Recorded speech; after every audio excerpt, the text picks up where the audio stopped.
안녕하세요 여러분, 이성모 기자입니다.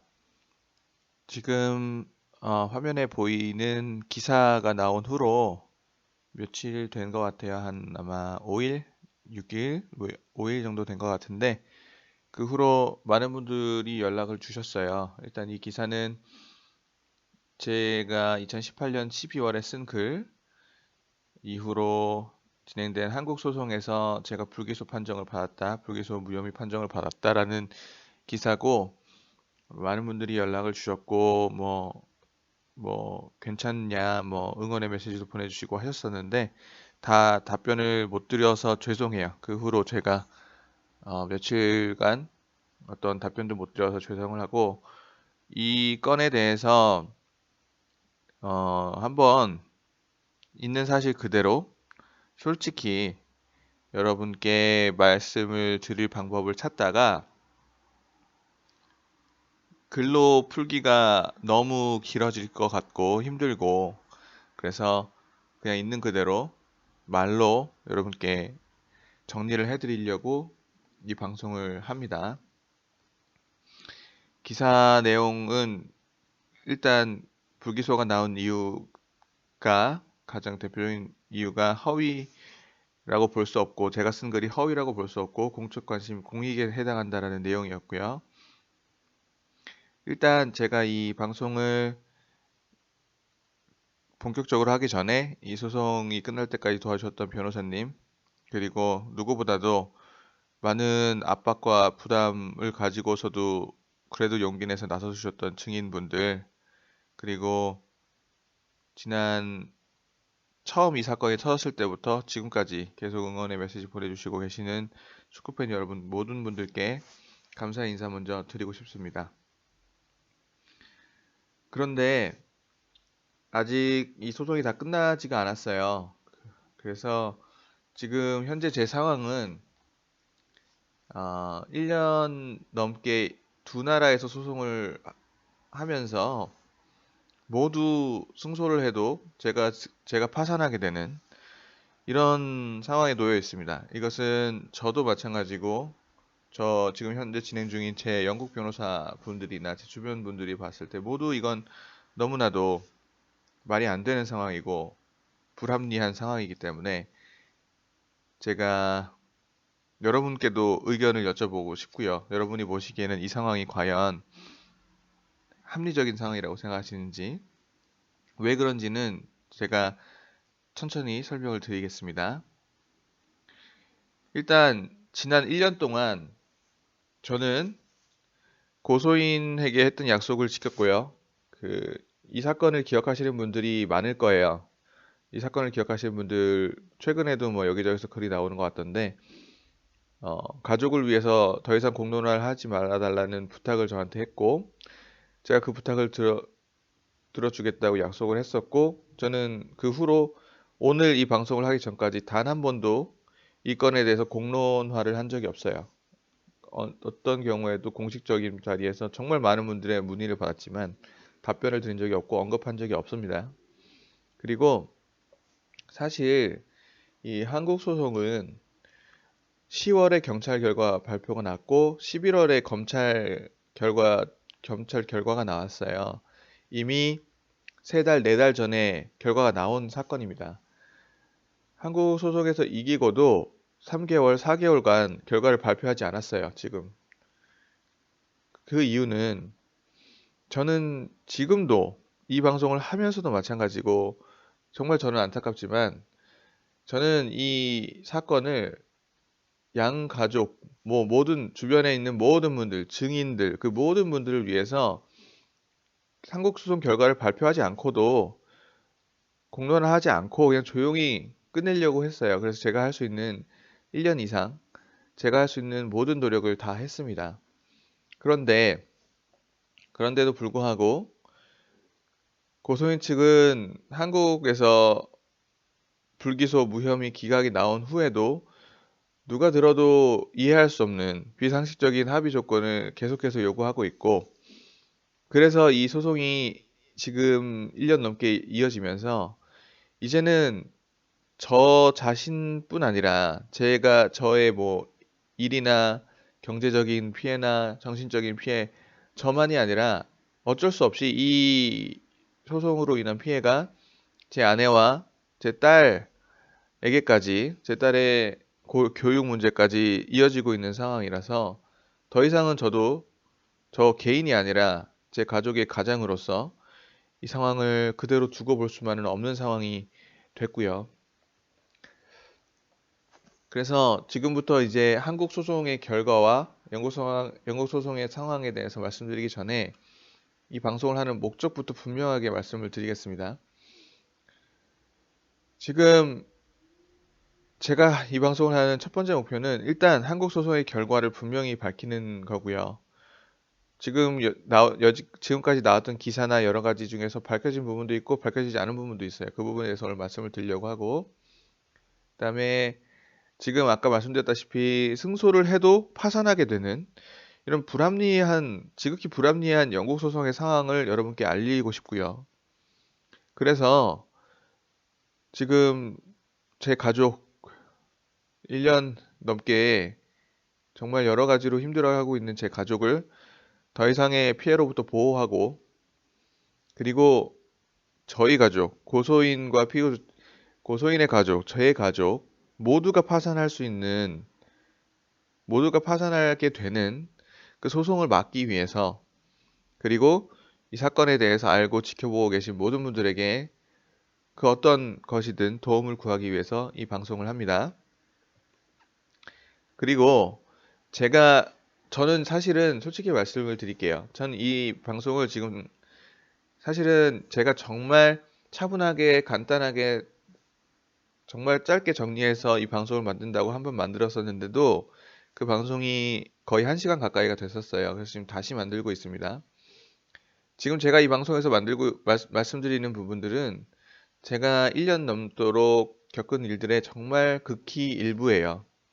정말 극히 일부고, 제가 겪었던 정말 심각한 일들, 정말 힘들었던 일들은 이 방송에서 언급하지 않겠습니다. 지금 제가 이 방송을 하는 거는 제가 겪었던 모든 일들을 폭로하는 그런 목적이 아니고, 지금 이 상황을 분명히 알려서 이 소송을 원만하게 모든 사람들을 위해서 빨리 종결하는 것이 목표고, 그 목적을 위해서 이 방송을 하기 전에 고소인 측에 4차례 사전에 고지를 했고요. 공식적으로 문의도 보냈음을 미리 밝힙니다. 한국 소송에 대해서 간단하게 말씀을 드리면, 일단 이게 제가 썼던 글이에요. 2018년 12월 손흥민 선수가 아주 기념적인 골을 기록했던 그 경기 현장에서 발생한 일을 계기로 제가 2015년부터 EPL 취재 현장에서 보면서 느꼈던 바에 대해서 쓴 글이었고요. 저는 그 글에서 이 글이 개인으로서가 아니라 축구 기자로서 더 이상 같은 일이 발생하지 않게 하기 위해서 쓴 글이라고 분명히 적었고, 이 문제들은 한국의 축구팬 모두에게 부정적인 영향을 미치는 일이라고 썼습니다. 실제로 지금 이후에 고소인 측은 명예훼손 소송을 제기를 했고, 저에게 두 나라에서요. 제가 비방의 목적으로 이런 글을 썼다라고 하고 있는데, 자세히 길게 말씀드릴 것도 없이 제가 만약에 비방의 목적으로 한 것이었다면 제가 첫 번째 글을 썼을 때부터 저는 그때도 더 심각한 일이 있지만 밝히지 않겠다라고 했고, 지금도 밝히지 않고 있어요. 제 증언 자료에는 그 내용들이 다 나옵니다. 이제는 고소인 측도 봤을 겁니다. 그 내용이 뭔지. 제가 글을 썼던 것은 이 문제들이 한국 축구팬 여러분께 분명히 피해를 주고 있는 문제라고 생각을 했기 때문에 한국 축구 기자로서 당연히 해야 되는 일이라고 저는 생각을 했고, 지금도 그렇게 생각을 해요. 기자의 사명은, 기자가 해야 되는 일은 물론 축구에 대한 정보도 전달하는 것도 중요하겠지만은, 잘못된 부분이 있으면 알려서 그걸 바로 잡고 고치고 개선하는 일이 저는 기자라는 직업의 사명이 아닌가라고 생각을 해요. 그래서 저는 한국 축구팬 여러분을 위해서 더 이상 같은 문제가 발생하지 않도록 하기 위해서 그 글을 썼던 거고, 실제로 그 후 제가 아는 바에 의하면, 제가 직접 겪었고 제가 제 후배 기자들, 뭐 같이 일하는 기자들을 통해서 제가 듣고 있는 바에 의하면 적어도 그 후로는 제가 썼던 글에 나왔던 일들이 그 후로 발생한 적 없습니다. 같은 문제는. 그래서 저는 1년 넘게 소송을 겪으면서 정말 솔직히 말씀드려서 정말 힘들었지만 기자로서 이 부분에 있어서는 제가 할 일을 했다라고 생각을 하고요. 그리고 끝으로 그 글에서 저는 언론이 이래도 되는가라는 질문을 던지고 싶었고 그건 지금도 마찬가지입니다. 고소인이 당시에 썼던 글입니다. 이 고소인이 썼던 글도 이건 정리 차원에서 그냥 가져온 거고 다 읽을 거나 그럴 생각은 없어요. 고소인은 당시에 공개 사과를 했고요. 기만한 행동을 하게 됐다라고 공개 사과를 했고 저에게도 개인적으로 연락을 해서 가족을 위해서 추가적인 공론을 하지 말아달라고 부탁을 했고요. 제가 그 부탁을 들어줬습니다. 당시에 체류에 문제가 생길 수 있고 소송 비용이 어마어마하다고 한다 이런 글을 직접 썼었고요. 이걸 보고 저도 나중에 봤어요. 그 축구팬 여러분 중에서도 지금 왜 이성무 기자를 협박하는 거냐라고 항의하는 분들이 있는 걸 저도 봤고 제 변호사도 봤고 했는데 여튼 제가 저는 부탁을 들어주고 지금 1년 이상 공론을 실제로 안 했죠. 그 사이에 고소인은 변호사를 만나고 소송을 예고하면서 이렇게 글을 썼었고 그 후로 실제로 1월에 영국에서 명예훼손 소송을 시작을 했고요. 고소인 측에서 소송 저는 그 후로 다음에 말씀드리겠지만은 원만한 해결을 위해서 합의를 시도를 했습니다. 그런데 영국 소송이 끝나기도 전에 아직 아주 시작 단계였습니다. 이 영국 소송이라는 건 되게 길어서 그 5월에 한국에서 저를 허위사실 명예훼손 그리고 협박죄로도 저를 고소를 했어요. 협박죄로도 저를 고소했다는 부분은 알려진 바가 아마 없을 거예요, 지금까지. 그렇게 해서 두 개국에서 소송이 동시에 진행이 됐습니다. 여기서 다시 말씀을 드리면 제가 다시 방송을 하는 이유 중에 하나인데 지금 여러분은 이 내용을 한 페이지에서 보시지만 이 한 페이지에 있는 내용 이 사이에 저에게 정말 많은 일들이 있었어요. 정말 힘든 일들도 많았고 제 영국 변호사가 문제를 지적하는 부분들도 있었는데 제가 이 방송에서는 밝히지 않겠습니다. 그리고 제가 여기서 분명하게 말씀을 드릴게요. 제가 합의를 시도한 이유는 저는 명예훼손을 인정한 적이 없어요. 한 번도. 실제로 지금 명예훼손이 아니라는 판결이 나왔죠. 한국에서. 그 한국에서 나온 판결과 거의 똑같은 이유였습니다. 제가 지금 처음부터 지금까지 저는 이게 명예훼손을 인정하지 않는 이유는 명예훼손 의도로 쓴 글도 아니거니와 명예훼손이라고 생각도 하지 않고 일단 실제로 판결이 그렇게 나왔고요. 제가 합의를 시도했던 이유는 제 가족, 고소인 측 가족, 그리고 주변의 모든 사람들, 특히 이 중간에서 난감한 상황에 놓일 수밖에 없는 증인들에게 부담을 주고 싶지 않았기 때문입니다. 가장 큰 이유가 이거예요. 저는 이 마음은 지금도 갖고 있어요. 지금도 저는 제 증인들에게 미안해요. 제 증인들에게 증언해달라고 하는 것도 정말 미안해, 정말 미안하다, 정말 미안하다 라고 하면서 하고 있고 그래도 제 증인들이 괜찮다, 정말 이거는 자기가 도와주겠다라고 해서 하고 있지만 필연적으로 이 상황은 여러분도 아마 상상이 되실 것 같아요. 이 상황은 필연적으로 증인이 서로를 모두 아는 사람들일 수밖에 없어요. 제 증인도 고소인을 알고 고소인의 증인도 저를 알아요. 서로의 양쪽의 증인들도 서로를 압니다. 이런 상황에서 다들 모두가 한때는 같이 일했고 같이 웃으면서 같이 밥도 먹고 이랬던 사람들인데 이 사람들이 한국 법정도 아니고 이 다 한국인들이잖아요. 거의 대부분인 저는 영국 증인이 한 명 있지만 대부분이 한국 증인들인데 이 사람들이 한국도 아니고 영국 법정에 서서 서로 상대가 하는 말이 거짓말이다. 상대가 하는 말이 잘못됐다라는 것을 말하는 상황을 저는 정말 너무 막고 싶었어요. 그래서 저는 이 모든 가족 주변 모든 증인분들을 위해서 정말 원만하게 해결하고자 합의를 시도를 했고 제가 생각했을 때는 그리고 충분히 제 생각에는 제 주변에 누가 들어도 납득할 수 있을 만한 그런 조건도 저는 제시를 했습니다. 그러나 상대 측은 계속해서 저도 제 가족도 받아들일 수 없는 조건을 요구를 했고요. 그래서 결국 5월에 한국에서 고소장이 접수가 됐고 고소인이 경찰 조사를 아마 제가 알기로 5월에 한 걸로 알고 있습니다.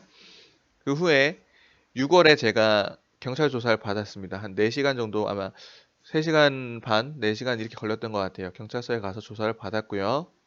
그리고 10월에 경찰 조사 결과가 발표가 됐습니다. 지금 여기 위에 인용한 것이 경찰 조사 결과입니다. 불기소 혐의 없음. 그 후에 11월에 검찰 결과가 나왔습니다. 이것은 지금 여러분이 보시는 이 내용은 불기소 이유서예요. 불기소 이유서인데 이 불기소 이유서 전체는 아니고요. 이 내용 중에 개인정보가 들어갈 부분은 다 뺐어요. 개인정보가 없는 부분만 여러분께 보여드리는 부분이고 제가 가린 부분은 양측의 증인입니다. 여튼 정리해서 이 저에 대한 허위사실 명예훼손, 협박의 소송이 고소가 불기소 무혐의 처리가 된 이유는 제가 쓴 글이 명백히 허위사실이라거나 허위라는 걸 알면서도 명예훼손의 의도를 갖고 쓴 글이라고 볼 수 없다라는 것이 첫 번째 결론이고요. 제가 쓴 글에서 저는 분명히 말씀을 드렸었죠. 저는 제가 쓴 글이 하나라도 제가 쓴 글이 만약에 거짓으로 밝혀지면 모든 책임을 지겠다라고 분명히 말씀드렸죠. 경찰, 검찰 모두 제가 쓴 글이 허위가 아니라는 것을 확인을 했고 판결을 내렸습니다. 판정을 했다고 해야 될지 모르겠지만 그리고 게시글에 제가 쓴 글의 내용은 공적 관심의 대상, 공익에 해당된다는 내용이고요. 그리고 제가 쓴 글에서 저는 고소인을 인격적으로 비하하거나 공격하는 단어를 사용하지도 않았다. 그래서 그것을 제 글을 비방이라고 보기도 어렵다라고 검찰에는 그렇게 결론을 내리고 있고요. 그리고 저를 협박으로 고소한 점에 대해서는 검찰 측의 결론은 고소인도 저에게 수긍하면서 피의자입니다. 제가 오타가 났네요. 피의자에게 수긍하면서 사과 및 해명하는 취지의 SNS를 보낸 사실이 확인이 되고 고소인이 공포를 느꼈다고 단정하기 어렵고 고소인의 주장만으로는 인정하기 어렵다. 이렇게 결론이 나왔습니다. 그래서 제가 쓴 글이 명예훼손도 아니고 협박도 아니었다라고 경찰과 검찰이 결론을 내렸고요. 그러나 그 후에 고소인이 검찰 결과에 항고를 했습니다. 인정을 하지 않고 항고를 했고 한 달 후에 12월에 항고가 기각이 됐습니다. 항고 기각의 사유는 일건 기록을 세밀히 검토한 결과 이유 없다. 또 다른 검사가 검토했다는 뜻이에요. 이거는.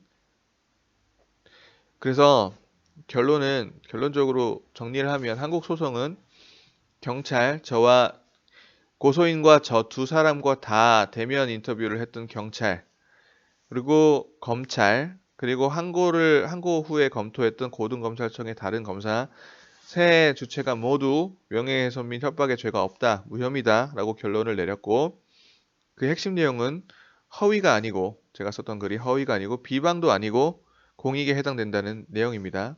여기까지가 지금 결론이 났고 이제 영국 소송의 상황에 대해서 말씀을 드리겠습니다. 일단 한국에서 이 소송은 여러분 지켜보고 계신 분들은 다들 아시겠지만 모든 것이 한국 언론사에서 일했던 한국인이 한국어로 썼고 한국 팬들이 봤고 이 글을 본 영국인은 아마 없을 거예요. 제 생각엔. 그리고 한국 경찰과 검찰이 명예훼손이 아니다라고 결론을 내렸습니다. 그런데도 계속 영국에서 소송이 이어지고 있는데 영국 소송에 드는 비용이 약 3억 원 정도 되는 것 같아요. 양측 비용을 다 합하면 각각 아마 정확하게는 저도 잘 모르겠지만 1.5억 아마 이렇게 되는 것 같고 지금까지 제가 소송에 쓴 비용이 5천만 원 정도가 됩니다. 지금까지 약 이거저거 추정해서 다 해서 그리고 이후로 들어갈 돈이 더 1억이 넘게 들어갈 수도 있어요. 사실 아까 말씀드렸다시피 저는 오늘 이 방송을 하는 이유가 솔직히 말씀드리기 위해서라고 했잖아요. 이 돈은 저에게 작은 돈이 아니에요. 아주 큰 돈입니다. 제가 유럽에서 계속 취재 활동을 할 수 있느냐, 제 가족이 살 수 있느냐, 제 딸이 교육을 받을 수 있느냐, 없느냐가 걸린 그런 문제예요. 그런데 이 더 큰 문제는 이게 단순히 정말 비싸다의 차원이 아닙니다. 더 큰 문제는 뭐냐면 이 영국 소송의 진짜 문제는 그 여러분 기억하시는 분들 계실 것 같아요. 그 고소인께서 법적 절차를 처음에 예고할 당시에 노윈 노피 계약을 했다라고 되게 강조를 했었어요. 노윈 노피라는 거는 고소한 사람이 지면 변호사 비용을 안 낸다는 겁니다. 기본적으로 일반적으로 말씀을 드리면.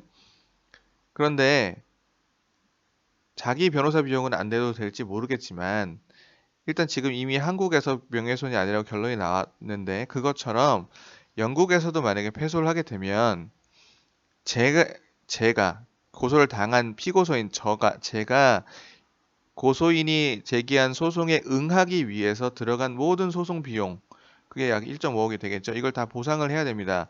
이거는 아마 분명히 고소인 측도 이미 알고 있을 거라고 생각을 해요. 왜냐하면 이것은 변호사가 양쪽에 분명히 알려줘야 되는 사실이기 때문에 알고 있을 거라고 생각을 해요. 자기 변호사 비용은 안 내도 될지 모르겠지만 패소를 하면 제가 든 모든 돈을 보상을 해야 됩니다. 그런데 제일 심각한 문제는 제 영국 변호사가 양쪽의 법정 서류를 모두 검토한 결과 고소인이 패소해도 이 비용을 보상할 수 없다는 것이 거의 확실하다는 거예요. 거의 그 지금까지 오고 간 서류를 보면 그게 거의 확실합니다. 그래서 이게 아주 큰 문제이기 때문에 저희가 5차례 제 영국 변호사와 제가 5차례 이걸 확인해 달라고 요청을 했습니다. 공식적으로. 이거는 공식적으로 오픈 레터로 보냈어요. 법정에도 제출할 수 있고 이걸 확인을 안 해주면 우리는 이걸 공개할 수밖에 없다라고 분명히 5차례, 제가 4차례, 그 다음에 제 변호사도 리마인드를 또 한 번 해서 5차례를 요청을 했습니다. 답변이 없습니다. 답변이 없었어요. 지금 이것이 저희가 한국 소송의 결과와 이 영국 소송의 상황을 알릴 수밖에 없었던 결정적인 계기예요. 만약에 이게 없었으면 이걸 정확하게 확인을 해줬고 이 부분에 문제가 없었으면은 저는 한국 소송에서 제가 이겼다는 것도 그냥 말 안 하고 조용히 그냥 이 문제를 해결했을 것 같아요. 그러나 저희가 5차례 공식 확인 요청했는데 그래도 답이 없었고 이게 왜 문제냐면 이게 어떻게 심각한 문제냐면 만약에 고소인이 패소를 해서 저희 비용을 다 보상을 해야 되는데 보상을 하지 못하게 되면 어떻게 되냐면 고소인 측은 제 소송 비용을 지불하지 못함으로 파산을 하게 됩니다. 근데 파산을 하면 영국 법상으로 이렇다고 해요. 영국 변호사의 말은 파산을 신고하면 빚이 사라져요. 빚을 안 갚아도 되게 됩니다. 그러면 고소인은 파산 신고를 하면 빚이 없어지는 거예요. 저한테 안 갚아도 된다는 거예요. 그런데 그렇게 되면 어떻게 되냐면 저는 영국하고 영국 두 나라에서 다 승소를 해도 제가 이 소송에 응하기 위해서 들어간 비용을 보상을 받지 못하고 제가 직접 내야 됩니다. 그래서 저도 그 돈을 낼 수 없기 때문에 저도 파산을 해요. 두 나라에서 모두 이기고도. 그런데 심각한 상황이죠. 두 가정이 모두 파산을 할 수 있어요. 그런데 그것만 문제가 아니라 제 제 변호사들, 제 영국 변호사도 마찬가지로 지금 저쪽이 보상을 할 수 있다는 사실을 확인을 안 하고 있기 때문에 그렇게 되면 고소인 측에서도 피고소인 측에서도 변호사 비용을 보전을 받지 못하기 때문에 그럼 이 상황에서 어떤 변호사가 변호를 계속 하려고 하겠어요. 자기가 일을 해도 돈을 못 받는데 이렇게 되기 때문에 소송 진행 자체, 저를 변호하는 일 자체에 계속 문제가 생깁니다. 돈을 받지를 못하니까요. 계속 문제가 생깁니다. 지금 이게 계속 이 상황이 이어지고 있는 거예요. 저희가 소송을 계속 진행할 수도 없고, 제 소송을 정상적으로 변호할 수도 없는 이런 상황을 지금 초래하고 있습니다. 이런 상황이 계속 이어지고 있습니다. 핵심은 지금 이미 저는 경쟁적으로 아주 큰 피해를 받고, 하지만 그것도 물론 심각하지만 그거보다도 고소인 측이 현재 패소 시 전혀 책임질 수 없는 두 가정이 모두 파산하게 되는 소송을 스스로 알고 있는 상태에서 계속하고 있다는 거예요. 저희가 5차례 공문을 보냈습니다. 이게 이렇게 되면 이렇게 되는데 두 가족이 다 파산하게 되는 소송인데 확인을 해달라. 고소인 측 모두 확인을 하고서 우리에게 답을 달라고 했는데 답을 주지 않고 있고요.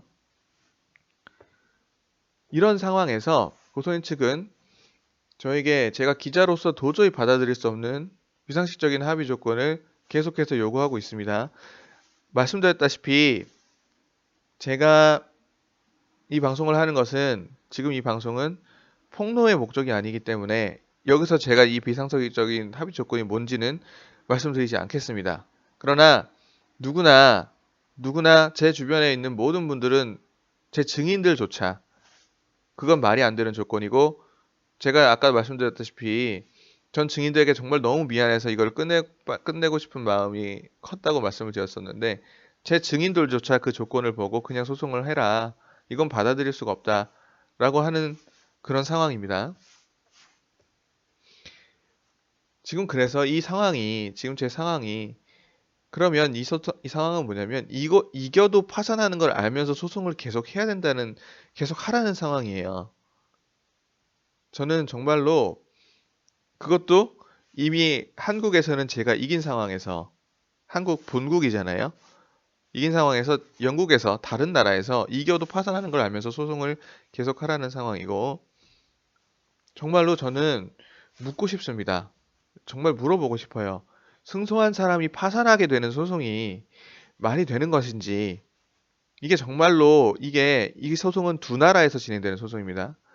이런 소송이 정말로 법적으로 허용이 되는 것인지 그리고 이미 한국에서 불기소 판결을 받은 한국인이 저는 이미 영국 거주자가 아닙니다. 더 이상 지난 5월을 끝으로 영국 거주자가 아닙니다. 저는 현재 이미 한국에서 불기소 판결을 받은 한국인이 정상적인 상황이 아니잖아요. 지금 이건 누가 봐도 이겨도 파산하는 영국 소송에 제가 응해야 되는 것인지 이런 불합리한 상황에서 한 건으로 두 나라에서 소송을 당하는 국민을 지킬 수 있는 법은 없는 것인지 정말 물어보고 싶어요.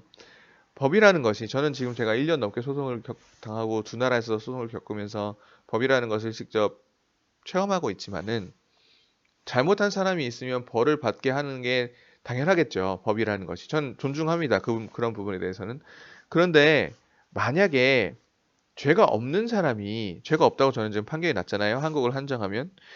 그러면 죄가 없는 사람이 이 소송에 응하기 위해서 쓴 돈과 시간과 그 피해는 누가 보상을 하나요? 저는 정말 그게 궁금해요. 정말로 법이라는 것이 정말 있다면 잘못한 사람을 처벌하는 것도 해야 되겠지만은 잘못이 없는 사람을 억울한 사람을 보호하는 것도 해야 되지 않을까요? 이런 상황에 있는 사람을 지킬 수 있는 법은 없는 것인지 정말로 묻고 싶습니다. 그리고 지금 이 영국 소송은 이건 저뿐 아니라 제 주변에서 이 사건을 알고 있는 모든 분들이 공통적으로 제기하는 문제제기인데 이 사건은 한국 언론사에서 일한 한국인 두 사람이 한국어로 썼고 한국인들이 읽고 공유하고 한국 경찰과 검찰이 명예훼손이 아니다라고 판결한 사건을 현재 이거를 영어로 번역해서 번역본을 가지고 영국에서 명예훼손이냐 아니냐를 따지자라는 사건입니다. 저도 제가 축구책 번역을 20권 넘게 했지만 번역을 해보신 분들은 누구나 알 거예요. 번역은 어떤 언어도 100% 정확할 수가 없어요. 영어를 한국어로 옮기는 것도 한국어를 영어로 옮기는 것도 한 단어가 5가지, 10가지 의미로 번역될 수 있기 때문에 정확할 수가 없습니다. 지금 이 상황은 이거랑 똑같아요. 영국인 두 사람이 영어로 쓴 글을 영국 법정에서 명예훼손이 아니라고 판결을 했는데 그걸 한국어로 다 번역해서 이 번역하는 데만 해도 수백만 원, 잘 모르겠습니다. 더 들어갈 뭐 수천만 원이 될 수도 있고 모르겠어요. 결코 적지 않은 비용이 들어갑니다. 그걸 다 한국어로 번역을 해서 한국에서 명예훼손이냐 아니냐를 따지자는 상황과 똑같아요. 그것도 이게 만약에 이 소송이 양쪽이 모두 돈이 많고 충분히 돈이 있어서 양쪽이 모두 보상할 수 있는 상황이면 모르겠지만 누구도 보상할 수 없는 두 가정의 파산을 불러올 수 있는 소송을 이런 상황에서의 영국 기자 제 증인인 영국 기자는 말했잖아요. 영국에서 한 번도 이런 소송이 된 걸 본 적이 없다. 그리고 이미 한국에서는 판결이 났고요.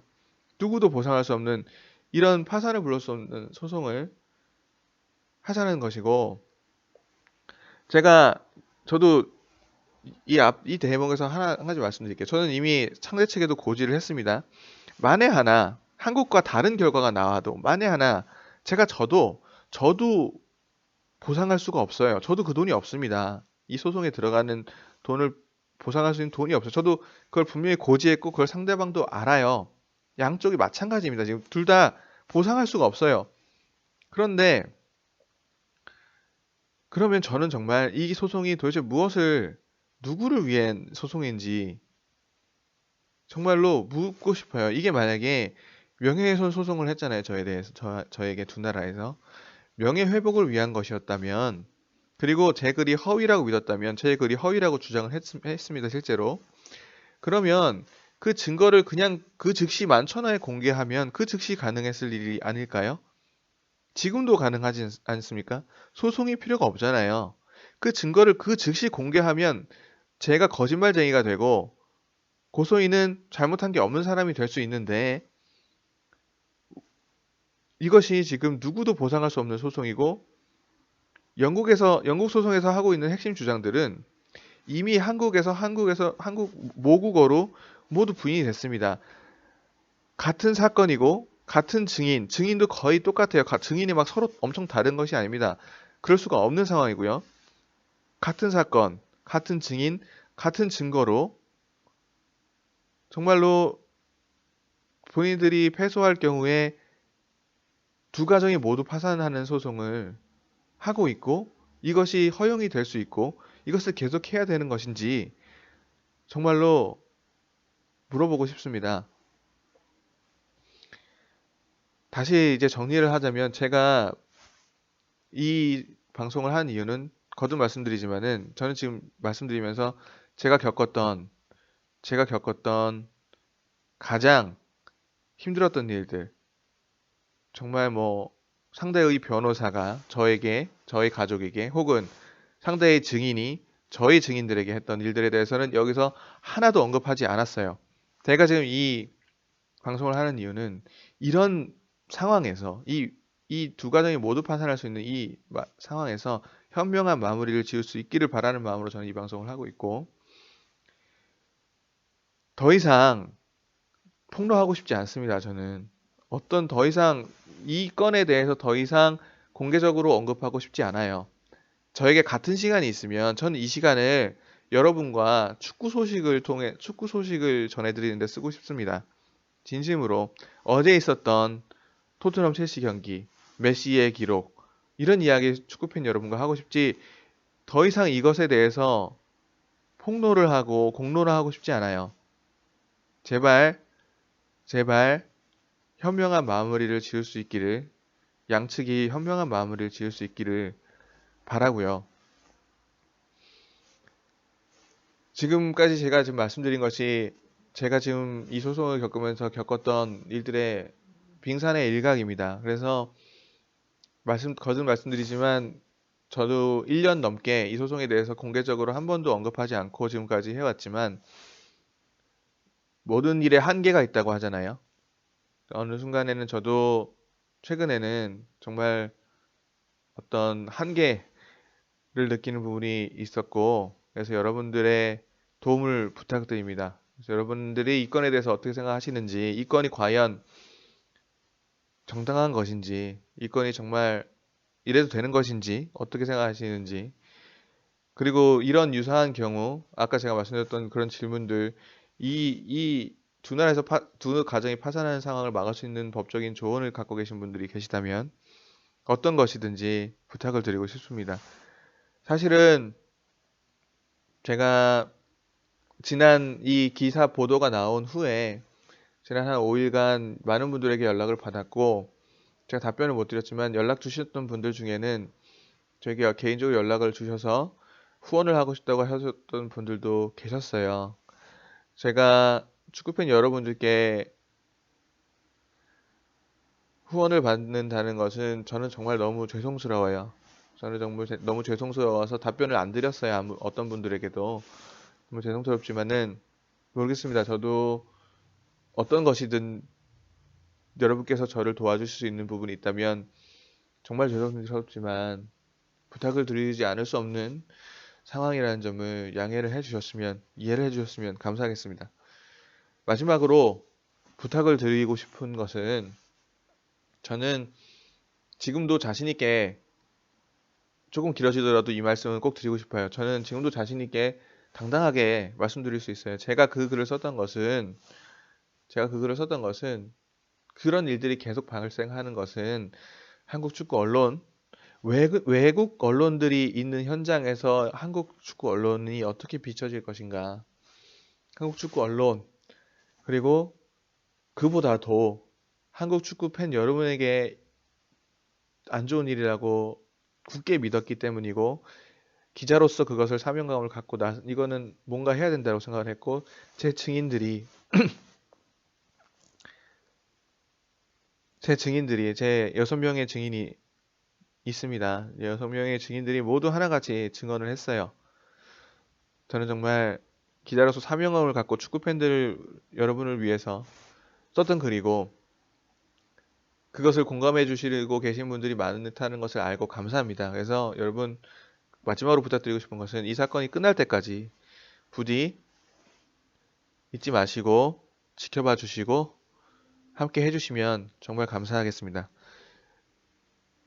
늘 축구 기자로서 여러분과 좋은 소식, 축구 소식을 전해드리고 싶은, 여러분께 그런 소식을 전해드리고 싶은 마음인데, 이번에는 저 개인적인 소송에 관한 일을 전해드리게 돼서 죄송한 마음이 크고요.